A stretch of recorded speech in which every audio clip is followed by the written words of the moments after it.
مشاہد صاحب سب سے پہلے یہ بتائیں کہ یہ جو یو این کی سیکورٹی کونسل کی 2 اہم کمیٹیوں میں پاکستان ایک کا سربراہ بن گیا ہے، ایک کا وائس پریزیڈنٹ بن گیا ہے، تو ایک جو کمیٹی ہے کاؤنٹر ٹیررزم کی جو کمیٹی ہے اس میں پاکستان کے ساتھ ساتھ رشیا بھی ہے اور بھی بہت سے اہم ملک ہیں، تو یہ آپ اس پہ کیا تبصرہ کریں گے؟ آپ رشیا سے ہو کے آ رہے ہیں۔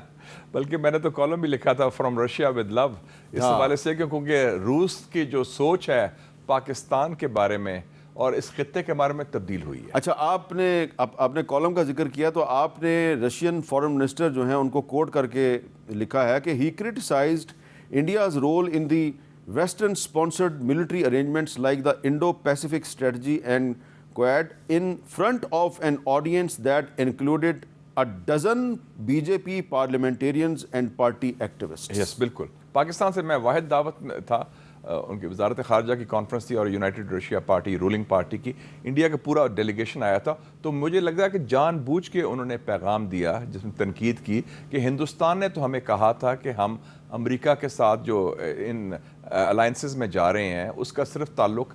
تجارت سے ہے، اقتصادیات سے ہے، لیکن بعد میں ہم نے دیکھا کہ وہ ملٹری ایکسرسائز میں شامل ہو گئے ہیں اور نیول ایکسرسائز کرا رہے ہیں، تو بیسکلی تو فوجی عنصر ہے چین کے خلاف، اور ان کو پتہ ہے کہ چین کے خلاف ایشیا میں،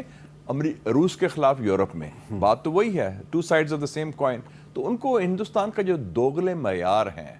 دورے معیار ہیں، اور وہ دوغلا پن ہے کہ ایک فیس رشیا کے لیے رکھا ہوا ہے، ایک امریکہ کے لیے، اور بیسکلی تو بی جے پی بہت امریکن نواز پارٹی ہے نا،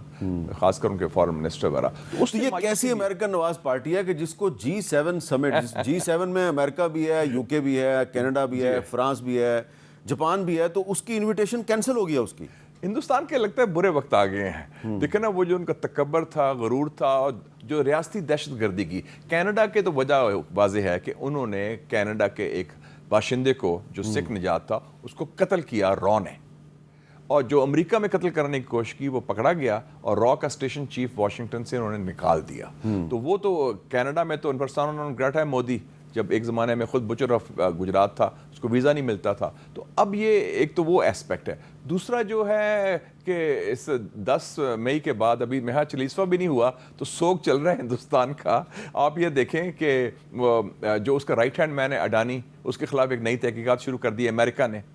سب سے highest number of illegal migrants جو ہیں، 3rd لارجسٹ 7.5 لاکھ انڈین، وہ امریکہ میں ہیں،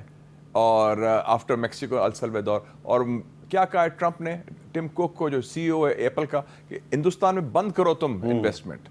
کم ٹو۔ تو وہ ہندوستان کے تو جو سیاسی مفادات، کشمیر کو زندہ کر دیا ہے، پاکستان ہندوستان کو برابری کی بنیاد پر لے آئے ہیں، تو یہ تو وہ، اور اس لیے رشیا ان کو ٹرسٹ نہیں کرتا، چین سے وہ ڈرتے ہیں، پاکستان سے مار کھائی ہے، جنوبی ایشیا میں تنہا ہے، اور امریکہ جو ہے وہ بائیڈن کے طرح نہیں ہے کہ ان کو بڑا کر رہا ہے، انہیں کہا چھوڑو یار، یہ ہمارے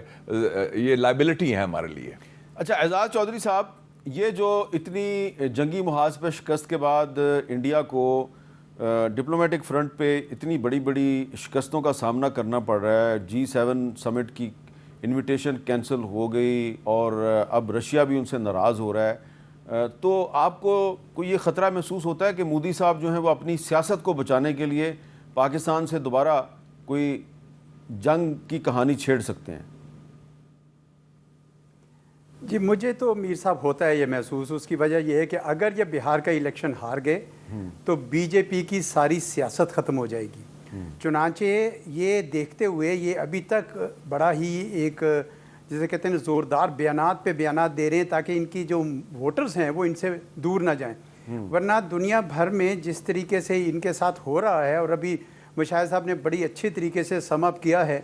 کیونکہ ان کا ایجنڈا اس دفعہ بڑا ہی کمزور نکلا۔ اچھا، یعنی آپ نے ایک واقعہ ہوتا ہے، نہ آپ نے تحقیق کی، نہ آپ نے کوئی ایویڈنس دی، آپ نے اتنا بڑا قدم اٹھا لیا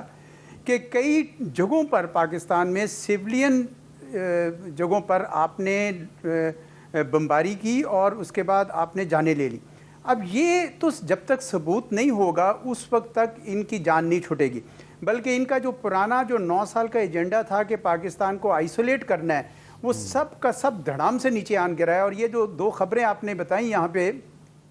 کہ اقوام متحدہ میں